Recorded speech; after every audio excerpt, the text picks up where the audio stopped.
Good morning, everybody. Welcome to another episode of Local Wisdom, and I hope you're having a marvelous day. I'm Justin Underwood, and this is not James Douglas. No, this is the one and only Rick Gio. And Rick, I have to tell you, I've been waiting for this moment for you and I to be behind a mic at the same time. I'm excited about it, man. We've talked about it before, because anytime we have lunch or just a conversation, right, we always learn something from each other. So Absolutely. I'm looking forward to it, man. I'm honored that you would invite me on this, man. Looking forward to it. Well, I've actually been inviting Rick to do a podcast for a couple of years now. Yeah, we've talked about it, but the life keeps getting in the way, right? I do get to have a little fun on the mic with a radio, but this is different, and this is the first time I've been on a podcast. So, but I'm looking forward to the conversation, man. And I always watch the material you put out. It's always enlightening. It's always entertaining. Awesome. Glad to be here. Well, thank you. You have a voice made for this. You don't look too bad. Face for radio, right? No, That's what I hear. You don't look too bad. That's why we got the camera here for Rick. No, thank you for being here. Rick and I do work together at Origin Bank, and that's awesome. But we're going to share a little local wisdom with you this morning. We are live, so if you have any questions, feel free to let us know, and I'll get that pulled up. But Rick, there's a lot going on in the world, and our brain kind of goes globally and thinks about all the big headlines that are happening out there. But, here we want to try to drill that down as local as we can. Sure. But, these big headlines do impact us locally. And as I think about, coming to Monday and what would be a service to the listener, and I haven't been able to escape the headlines about, looming recession, gas prices, crypto down, the futures down in the market, and just thinking about that. And of course, being in real estate and real estate finance, it has me thinking about the homeowner. And, I just, wanted to toss it to you about what are some of the hesitations that people might be having as it relates to making a home ownership decision right now. Well, I think the obvious hesitation is the interest rates, right? I mean, we had historic low interest rates, and then all of a sudden it doubles, and it seems like it doubled overnight, yes, right? It did. But what's happening is really, people get tired, and this is how kind of our society is today, right? Mm-hmm. We only want to stay on one topic for a short amount of time. But what's really happening now is the consequences of COVID. Yeah. I know that's a topic that's just continually to beat into the ground, right? An excuse for everything. But it really is what's driving all of this. Of course, there is a war overseas that does impact supply and has impacted some economic decisions that we've made at a high level. But the COVID relief packages that were put out have really overstimulated the economy, right? Yeah, so you're talking about the dollars that were printed and then delivered out to the marketplace. That and the supply chain disruption. People being out of work for an extended period of time, not a short period of time. You got to think about how long things stopped, right? Yeah. The society in the world stopped for an extended period of time. Yeah, not a couple of weeks. Right. And so what has happened is we're just trying to play catch up, and in the meantime, everybody's got a little extra cash in their pocket, or did, and that's getting spent as we speak with everything being more expensive. But, over that time, we talk about it at the bank, our deposit balances are as high as they've ever been. Still, even with prices as they are, and the price of homes and the price of cars and everything going U.S. up. equity is at $7 trillion right now. Equity being the the value of the home relative to what you owe. Yeah. So folks, they still have, and when I talk about overall deposit balances too, those are commercial balances that are in that as well. Right. Governmental entities too, they're flush with cash, and so. That is still the case, and that's part of the problem, actually. Yeah, absolutely. Because you have all this cash, and then if you want to go buy something because of supply chain disruptions, there's not enough of it out there to meet the demand, so the price of that gets bidded up, so to speak. Mm-hmm. That's right, and the willingness of the consumer is still there, right? It's not prices have gone up.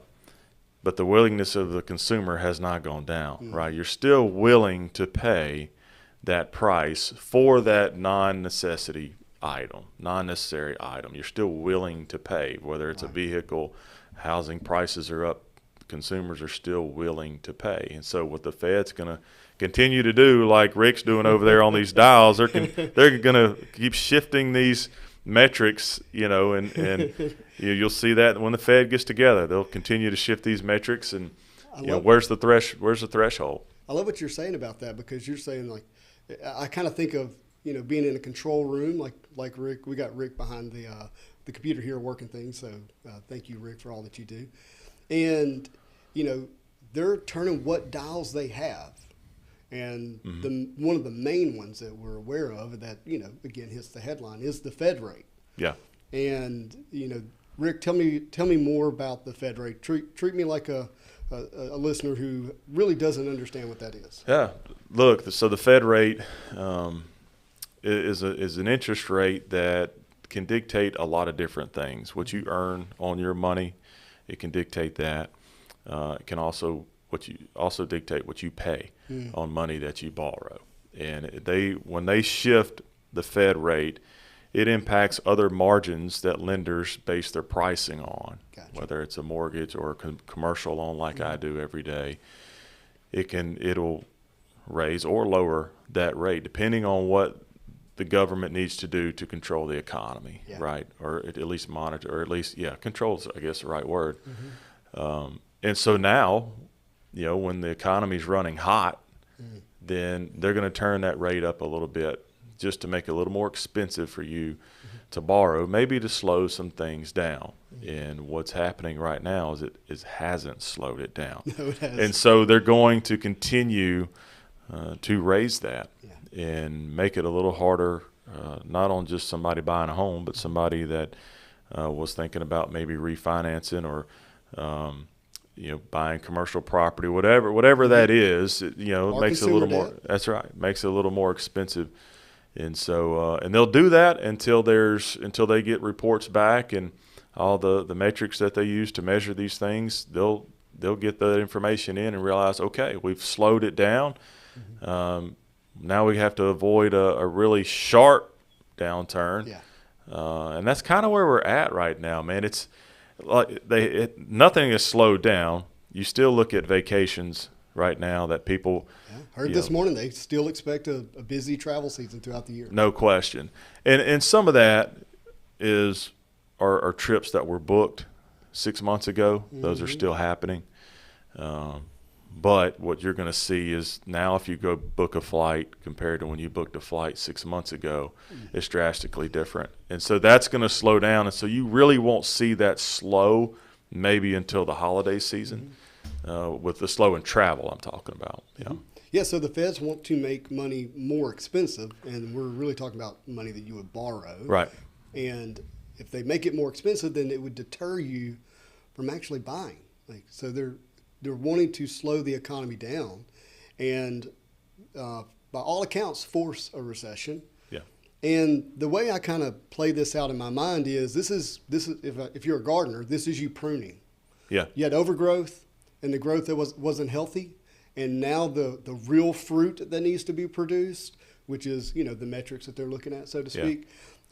It's being overtaken because of all the overgrowth. And so you come in there and you start pruning. Anything that wasn't healthy, I'll use the word fat, anything that was kind of fat, they're looking to cut and trim so that you can have healthy growth. And give an example, the first time I witnessed this myself, Jamie and I had just gotten married, and we were living next door to a lady who grew roses, like really, really well. And she started teaching Jamie. Well, we had a few rose bushes in the front of the house. And I come home one day, and they're completely mowed to the ground. Like just a stub is all that was sticking out. And I had a bit of a panic attack. I'm like, babe, what's going on? She goes, well, they were completely overgrown and we're not producing many roses, so cut it down to the stump. And I'm going to tell you, in no time, they grew back and were just flush with roses. Yeah. And I'm really glad I had that experience, because it helps me keep a positive attitude when there are seasons of life like this, when it's time to cut back, and realizing that this can actually be a very healthy thing that happens. And people that are in control, we may not trust them. That's fine. We trust who is in control. Sure. But at the same time, these are measures that can actually help create a more sustainable, healthy economy. Well, yeah, and somebody asked me, well, why not let the economy let's roll, let everybody make as much money as they possibly can, right? And what starts happening is, that ship starts swaying a little too much, right? And when it does, what you don't want to have happen is that thing tip over. Mm-hmm. And so what they're trying to do is calm the waters just a little bit, but because we were rocking and rolling there for a little while, right? I mean, folks, we're doing well. They were able to sit at home and do well, mm-hmm. and it's really created. But what's happening is, and you've heard some economists talk about a hurricane mm-hmm. coming, right? As you see on the Weather Channel, it's tracking, right? So so they're calling for that right now. They don't know how big the hurricane's going to be, but they do say it's Category coming. 1 to 5. Yeah. Right. So it's coming. We don't really know when. 2023 is what some economists I've read. Second quarter 2023 maybe. Once you get the slow winter months could really kind of drive that home. Mm-hmm. But right now we're still rolling. But you've got to. And there's so many different other factors too, Justin, from labor markets to gasoline prices to, read yesterday that food prices. Yeah, that's a concern. Yeah, food prices, and you want to get somebody's attention, you hit them in the gut, right? I'm gonna tell you. Yeah. I went to Johnny's Pizza the other day and got a personal pizza and a sweet tea for $9, and I felt like I was winning. Yeah. I mean. Well, I had a conversation with Melvin De La Cerda, CEO of Johnny's, and he wouldn't mind me sharing this information. But they went through a tough time of the price of pepperoni just skyrocketing, and then they had to find an alternative. Well, it came back down, so now they're able to do that. They are fighting to keep prices where people expect them to be, and you're seeing a lot of business owners do that right now. But I read yesterday, the price of dairy has skyrocketed the fastest it's ever increased, and so you're going to start seeing that in different food categories, and so when you're going to feel it. In mortgage, it was a 5 basis points profit nationwide, which is basically breaking even, folks. If you're paying attention, like that's what that means. And there are companies that are saying, "Hey, let's just make payroll and expenses right now because of the prices being what they are." And when you look at COVID, basically shrunk the workforce by whatever percentage, I'm not exactly sure, but it shrunk the workforce. And the people that were working were making more money than they've ever made, really. Yeah. I mean, I've seen that across the board when people make applications. And then those people are, spending money, right? Yeah. At a high level. And then when you reduce the amount of goods that are available to be purchased, that drives the price that those goods are up, and including the focus of this channel, which is more around real estate, local real estate, has driven real estate prices up, and and that money was cheap, as cheap as it's ever been, and it was meant to be a stimulus, a diuretic, so to speak, for the economy to keep it going in spite of COVID. And then we come into 2022, record high housing, record low rates, and then overnight rates go up, but still record price of houses.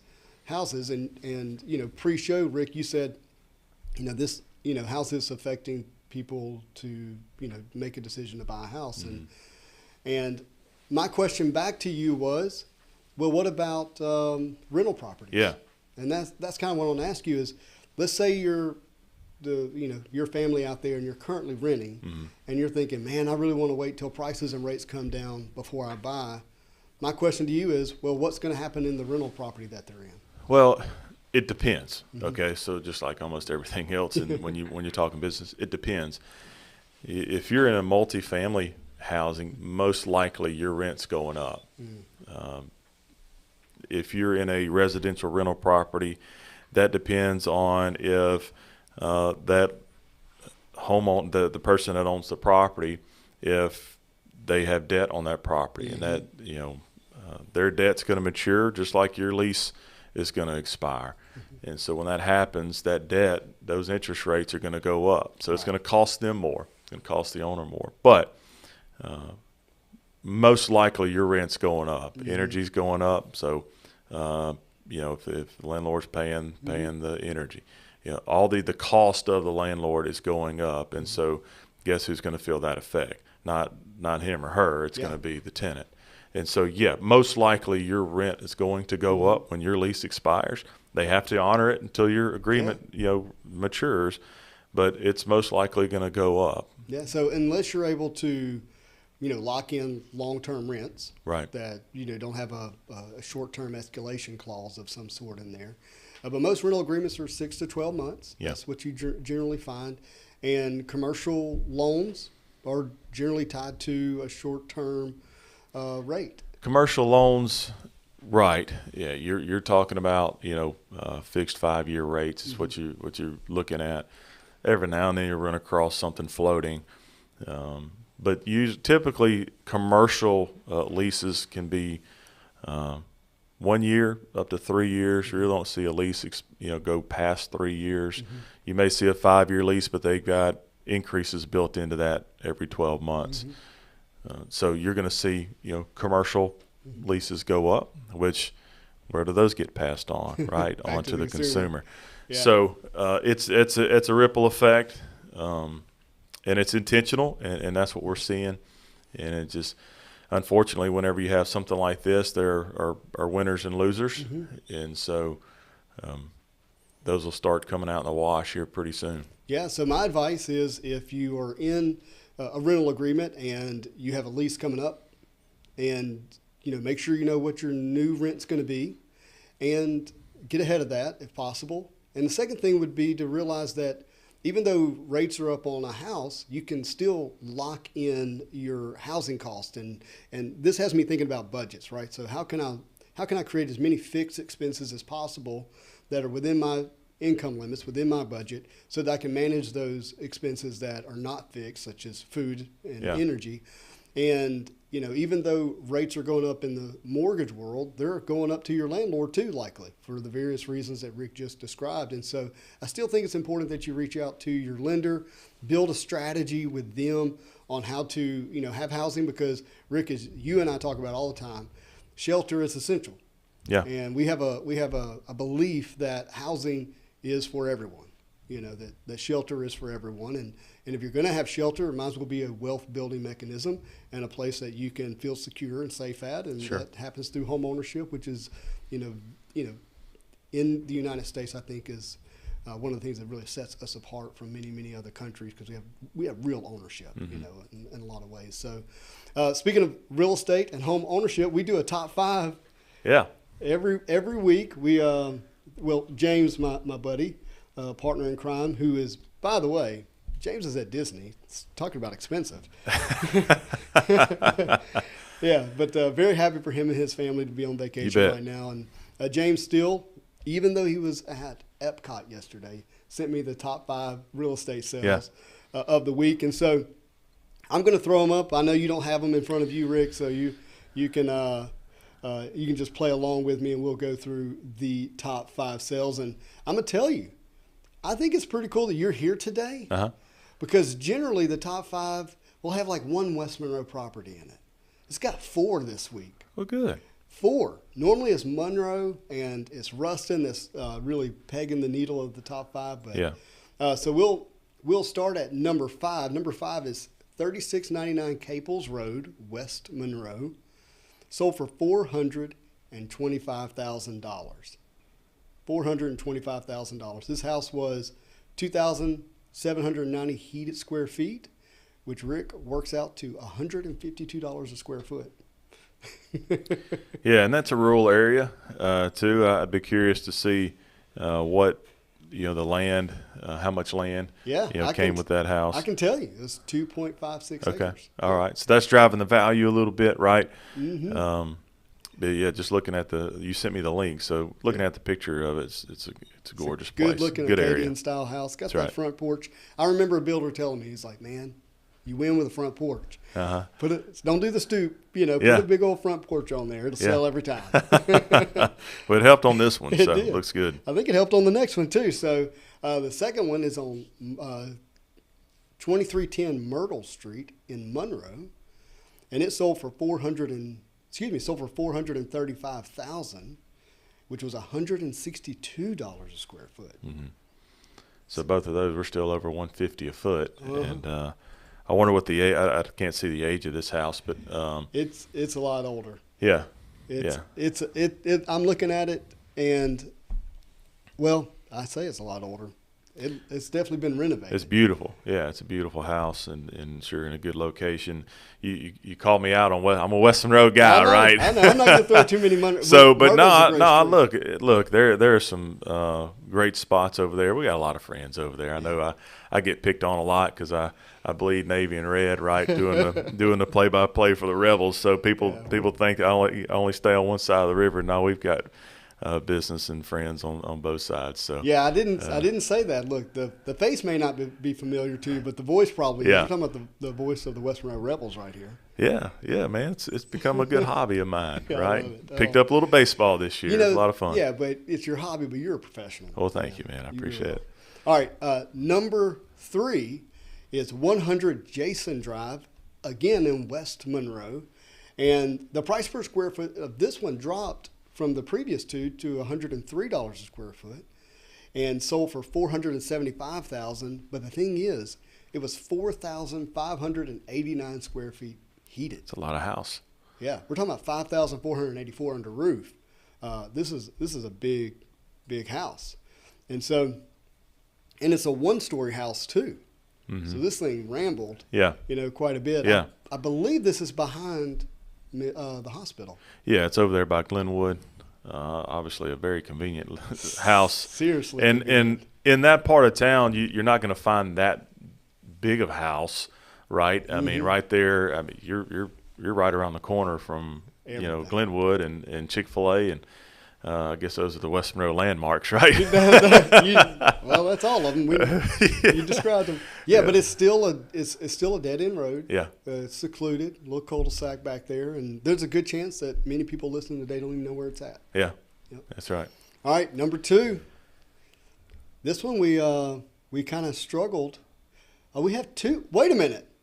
Yeah, we got a tie. We got a tie it at, so I've got to pay attention to which one I put number 2. Number 2 is 102 Sadie Lane, which is actually a tie for number 1. And for you West Monroe people, because this property is in West Monroe, you know this as the Black House. The Black House. Yeah. That's right. Right there off of Wallace Road. That's Mr. Nelson's development there. And man, what a good guy he is. I had an opportunity to work with him here recently. But the Black House. Yeah, this is you say Mr. Nelson, but this is Leanna Nelson's design. Okay. His wife. Yeah. I mean, they work hand in hand. Gotcha. And there's no doubt that her fingerprints are all over this house. And she wanted to do something different. Yeah. She did. And she's number 1 in the sales. Yeah. Tied this week. Yeah. So I would say that it worked. Yeah. We're talking $189 a square foot. Good for them. That's good. Yeah. That's again a great location, right around the corner from town, if you want to call it like we call it. But it's one street out of rural development approval. Yes. Yeah. So there you go. Right close to town, and we actually have a branch right around the corner, man. Yeah. Right there at Origin. Good little spot there, on right off of Wallace Road. Great neighborhood, great school zone, all those different things, and it sold for $565,000. So that brings us to number 1.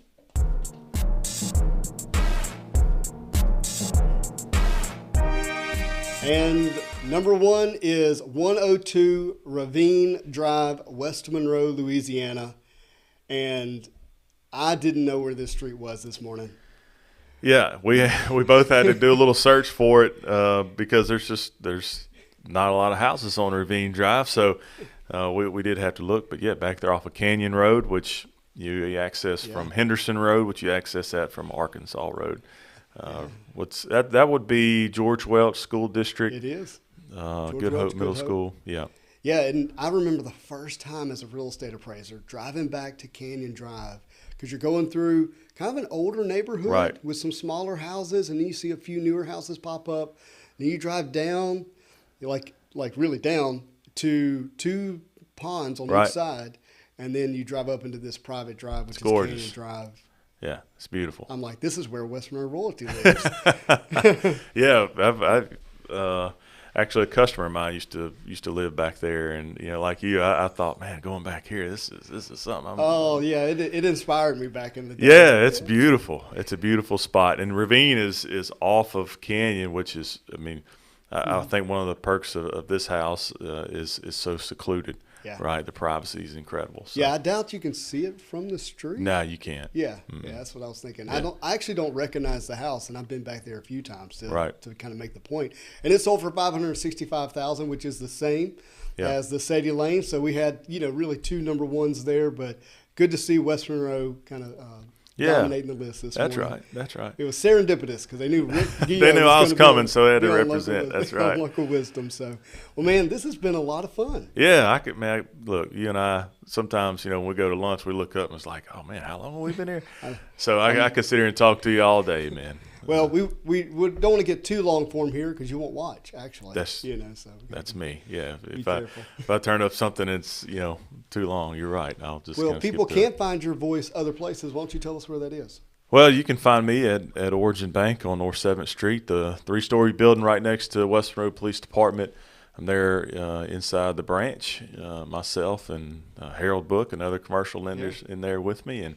We have an awesome team. Lacey Militello is our branch manager there at that location.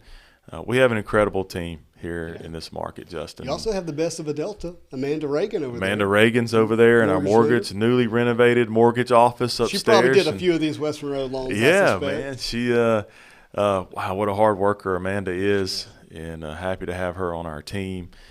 But I continue to be blown away by our people, Justin, at Origin, and that includes you and your team and our leadership, and so it's been a great blessing and a good place to work. Well, it's an honor to work with you. Yeah, you bet. And if you don't know, I'm Justin Underwood. I'm a mortgage lender here. I'm in the Monroe office, although I am a West Monroe resident, Yeah. But, and my team Underwood's over there to serve you. In fact, we've got big news coming this week, so keep an eye on the social channels. I think you'll be excited to see how, what's going on with Team Underwood. It's going to be good. If I can help, build a strategy around your home, your shelter needs, because those don't go away, give me a call sooner rather than later. Don't wait till you hear the right headline. Let's start talking now, and we'll build a strategy around your housing needs. So, as always, this is Local Wisdom. We do appreciate you. Feel free to leave a comment, even if you didn't catch this live, and I'll reach out to you. And we'll be back, Lord willing, next Monday at 7:45 a.m. for another episode of Local Wisdom.